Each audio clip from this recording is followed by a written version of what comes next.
Let's now define the rules for substitutions. And here, substitution simply means variable assignments, specifically for reference variables. And the primitive variables simply don't apply. They are not applicable for this context. So here, by declaring C1, V1, so meaning that V1 has the static type C1.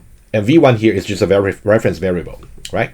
And it simply means V1 will store the address of some objects of class C1 at the runtime, right? So this line here is just to remind you about what it really means when we declare C1 and V1 over here. But what we learned in the inheritance lecture is V1's expectation will be determined by its static type C1. That's really important to remember. And this part here, reference variable V1 will store the address of some objects of type C1. That's also important to connect the dots from earlier.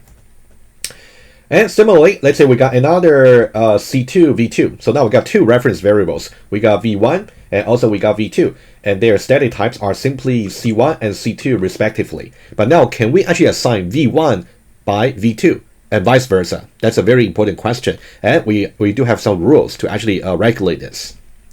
And let's say we are considering V1 is assigned to V2. And the terminology would be, when you say V1 is assigned to V2, either you can say V1 is substituted by V2. You can think about its address will be substituted by V2, right? That's why we say substituted by. Or alternatively, you can say, we will say V2 will substitute for V1. Whatever address that is stored in V2, we will substitute it for V1, right? You can see either way, right? So you just got to be careful about the language I use in the lecture. But I think I will try to say maybe more often. I would say V2 can substitute for V1, right? And V1 will instead point to wherever V2 is pointing to, right? That's about object alias. So this part here you're very familiar with. And let's say here, if I say V2 will substitute for V1, so that means V2. That means V1's address, rather than pointing to wherever it was used to point to, it's not going to point to wherever V2 is pointing to, right? So that's why we said V2's address will actually substitute for V1's address. Okay. And in such assignments, V1 is assigned to V2. We say that we substitute an object of C1 over here on the left hand side by an object of static type C2, right? Or you can say we substitute V2 for V1. But on the slide, I just simply say the other way, but they are equivalents. But it's important to note, substitutions are subject to rules, which we have to speak about right now. And the rules actually conceptually is nothing new, because we already spoke about intuitively what a rule should be when we talk about polymorphism, right? If in case you really find the rules a little bit strange to you, not really intuitive, you may want to refer back to the earlier part of the module about the intuition for polymorphism, all right? Let's now talk about the rules. And for each there are two parts of the rule. One about safe substitutions and the other one about unsafe substitutions. And for each part, I'm going to give you some example. All right, let's say we are now expecting an object of static type A. So think about assignment targets. On the left-hand side of the assignment operator, we got static type A, for example, right? It would be safe to substitute it by an object whose static type is any of the descendant classes of A, because the descendant class objects will be able to fulfill at least all the expectation that's imposed upon A, right? That's the intuition that we spoke about. And well, that's exactly what I meant, because for the descendant for the descendant objects, they definitely got strictly more expectation, or at least as many expectation. Let's now go over some example. So let's now assume we declare reference variables Sp1, Sp2, and Sp3.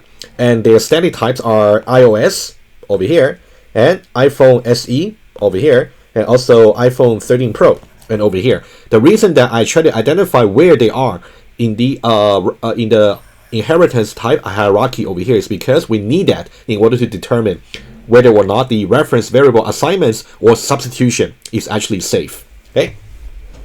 Let's take a look. So the first one, let's see, Sp1 is assigned to Sp2. Let's now, first of all, clarify about how we should interpret that, right? Let me just show you my interpretation here. Let's say over here, the first one. And the second one will be very similar, okay?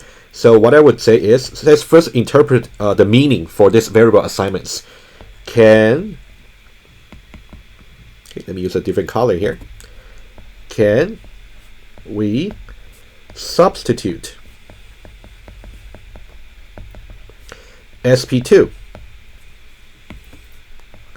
for Sp1? Alternatively, you can also say, can we substitute Sp1 by Sp2, right? Just notice the English word I'm using, right? Let's in order to answer this question here, we gotta look at their static type. You can see for Sp2 over here, its static type is iPhone SE over here. Okay, so this is the static type for Sp2. Static type of Sp2. And let's take a look at the other one. The other one is Sp1 over here. And Sp1, you can see its static type is iOS. Right? Let's put iOS over here. Okay. And this, let's make a note over here. So this is the static type for Sp1. Static type of Sp1. And we are really asking the question over here, can we substitute Sp2 for Sp1? If you're talking about this particular interpretation, can we substitute Sp2 for Sp1? Can we substitute for? And one visual hints or visual tips for you is to see, you can see this arrow over here. Can we substitute iPhone SE for iOS? If this happen to be in the same direction as the arrow for the inheritance over here, in that case, if they're consistent, if they agree with each other, you can see they're both pointing to upwards. In that case, that means yes. Okay, that's one visual tip for you. But you got to be very careful, because if you simply ask, can we substitute Sp1 by Sp2? In that case, it should be the opposite direction. So just be careful which one you're using. But in the case you are having this interpretation, which I wrote it down explicitly for you, you just got to check to see if they got the same direction of the arrow.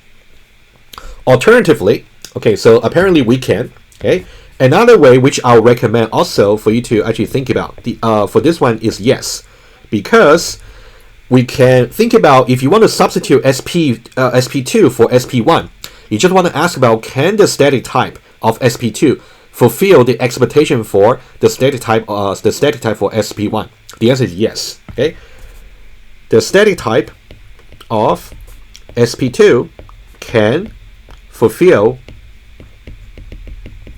the expectation of the static type of Sp1. Okay, let's now see exactly how to argue this. So static type of Sp2 is over here, and also static type of Sp1 is over here. Can the green fulfill the expectation of the orange? The answer is yes. So I think in this way, it's better for you to actually think in this way. So you wouldn't get confused about the direction of the arrow. But if you feel comfortable, you can use that visual tip as well. All right. So that's about the first exercise. So that's actually safe. What about the second one? Let's say for the second one, we're still using Sp1 over here, right? Sp1 static type is still here, right? And we're having a different different variable on the right hand side, which we want to substitute for Sp1. Let's say Sp3 over here. So Sp3, you can see its static type is iPhone 13 Pro, which is over here. So now what question should we ask? Well, let me just try to show you one more time about both approaches. If you want to do it visually, can we substitute Sp3 for Sp1? Can we? Can we substitute Sp3 for Sp1? That's actually going this way, right? You can see this here is the static type of Sp3. So now can we substitute Sp3 for Sp1, whose static type is iOS? You can see the direction over here is really the same between the two, right? So that's why it's safe. Okay. On the other hand, you can also try to argue using this way. Let me just choose it over here. Okay. Let me just put it here. So this will be safe, which means it will compile, because the static type of Sp3 can fulfill the expectation of the static type of Sp1. Very similar argument as before, but I think it's really good to repeat it once more. The static type for Sp3 is over here. And also the static type of Sp1 is over here. So now in this case, can iPhone 13 Pro fulfill the expectation for iOS? The answer is yes, because this is lower in the hierarchy, meaning that it will guarantee to contain at least as many expectations from its ancestor class, which is iOS. Right? So everything should really be connected together, hopefully up to this point for you. Right? So here we talk about safe substitutions. Let's go back to the slides. So that'll be the first part. You can also go through the bullet points. That's that's simply about the example we just went through. The second one, part 2. It would be unsafe to substitute a variable with an object whose static type is simply its ancestor, because its ancestor will actually because its ancestor by definition will contain strictly less, well, not as many as its expectation. So that's why you cannot do it. Let's see some example. Right, that's something I just mentioned. The Coke accumulation will only go downwards. So meaning that if you're having a particular variable over here, you cannot substitute it by its ancestor classes, because its ancestor may not be able to fulfill its expectation, the descendant's expectation. Let's see example. So the slides over here, especially part 1, definition, and also part 2, definition. So these are a little bit abstract, but I would say just combine them with the example, so that will help. Okay, let's take a look at the example for the second one. We got 2 examples for you. Still, let's see this one here. If I try to do Sp1 is assigned to Sp2, and they got these 2 static types over here. Let's now do the reasoning. Okay, let me simply just go for the interpretation right away. Let's see here. Let's say for Sp2 over here, Sp2 has the static type smartphone over here in the hierarchy. And we got Sp1 has the static type iOS, which is over here, right? And can we substitute Sp2 for Sp1? That's the interpretation. Let me write it down once more. Can Sp2 substitute for Sp1? And Sp2 over here has the static type smartphone, and Sp1 has the static type iOS. So now the question really boils down into, can smartphone substitute for iOS? Can smartphone fulfill the expectation of iOS? The answer is no, it cannot. Because for example, the FaceTime that's expected on iOS cannot be fulfilled by smartphone. Let me write it down. Okay, the answer is no. Okay, let me just write it down over here. The answer is no, because the static type of Sp2, which is smartphone, cannot fulfill the expectation of the static type of Sp1, which is iOS. Right? It's really important for you to know the reason as well. So later on in the written test or in the exam, or even when you go beyond this course, you want to justify why a particular substitution is not safe, and hence it's not going to compile. Okay, so static type for Sp2 versus the static type for Sp1 over here.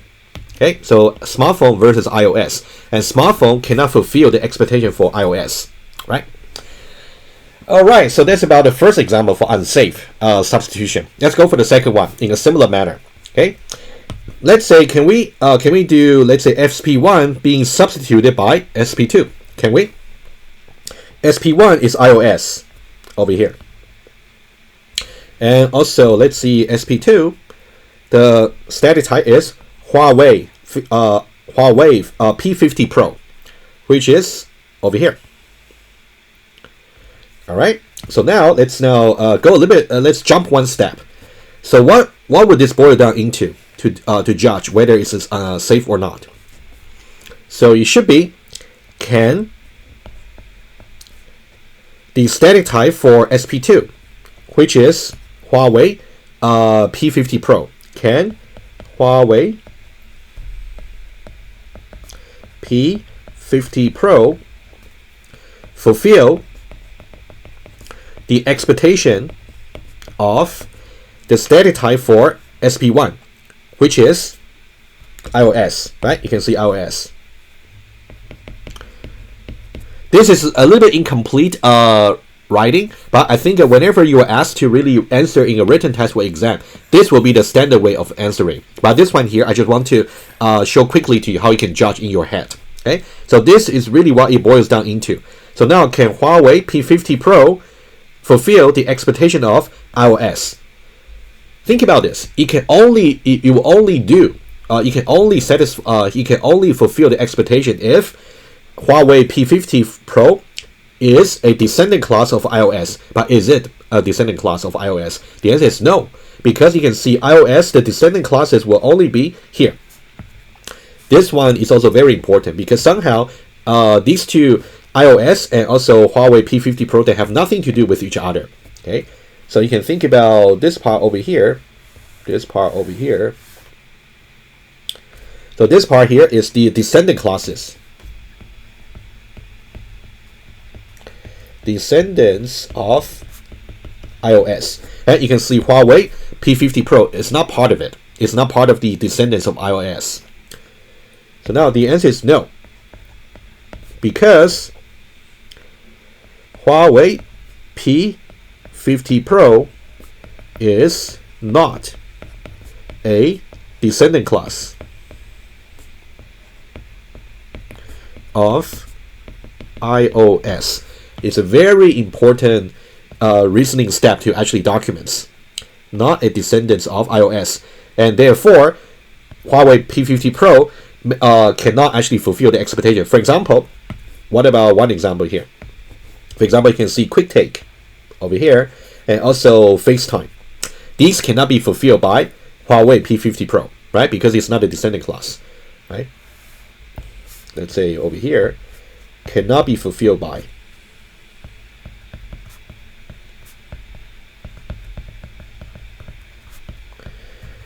All right, so that's about the second exercise about unsafe substitutions.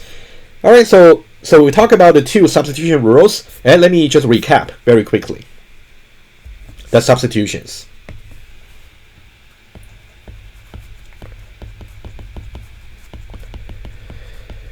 And substitutions, basically we talk about safe versus unsafe. And whenever it is actually safe, so that means in Eclipse it's going to compile. On the other hand, when we say unsafe, it will fail to compile, meaning they're going to get compilation error.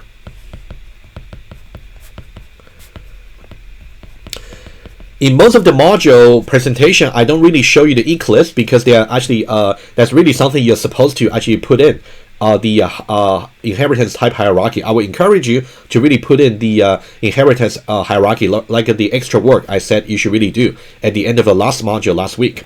And if you got any trouble putting that in, you should really reach out to me. Otherwise, I assume you actually experiment with the substitution, like what we suggested in the lecture. Okay. Let's now take a look over here. So whenever you got, let's say, two variables, let's say v1 is assigned to v2, right? So the way to interpret that is, let me just repeat once more. The way to interpret that is, let me use purple here, can v2 substitute v1? Equivalently, we're asking, can the static type of v2 fulfill expectations of let's say v1's static type? It's basically what we use to judge, right?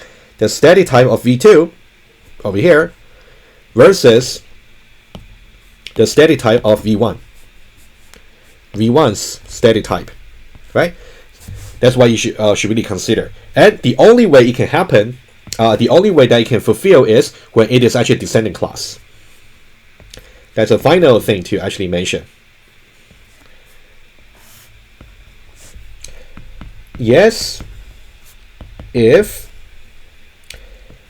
V2's static type is a descendant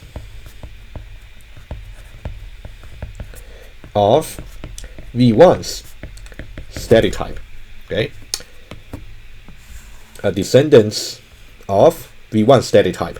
And you can just review the the different example that we went over. The same principle can just be applied. So I'm just summarizing the principle. All right, so that's about the rules of substitution.